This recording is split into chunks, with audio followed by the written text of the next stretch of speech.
Hello guys, good morning.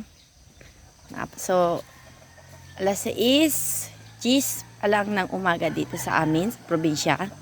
So, ito as you can see, napakita ko sa inyo yung araw. Ngayon, pupunta ako dyan sa aking mga tanim na kamuting kahoy. Mag-harvest tayo ng talbos ng kamuting kahoy para magulay natin. So, ito na guys yung mga kalamansi. Malalaki na sila. Oh, ayan. Ayan. Oh, malalaki na. Papakita ko sa inyo guys kung alin lang yung dapat na kunin natin para magulay. So, ito lang guys. Ito. Kung ano yung pinakamura niya. Kung ano yung pinakatalbos niya. Yan lang guys ang kinukuha ko. Yan. Tapos, ito, tingnan natin. Ay, wala pa. Ito guys.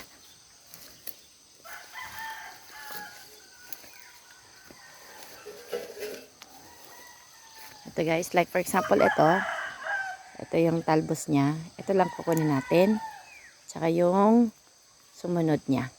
Kasi baby pa to. Oh. So, ito yung sumunod. So, ito yung kukunin natin. Ayan. So, ito yung gugulayan natin guys na ginataan.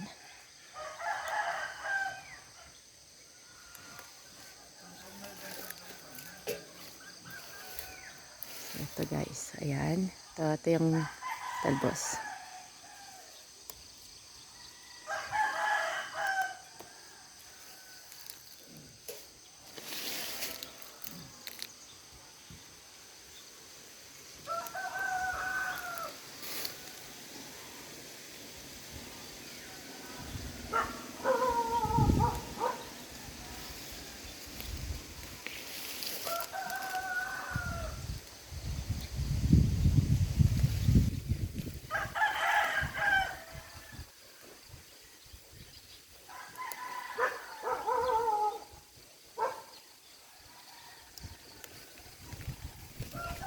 So guys, tapos lalagay natin dito. Yan. So, mangunguha muna ako guys para medyo makarami-rami. Tapos update ko kayo. Thank you. Bye.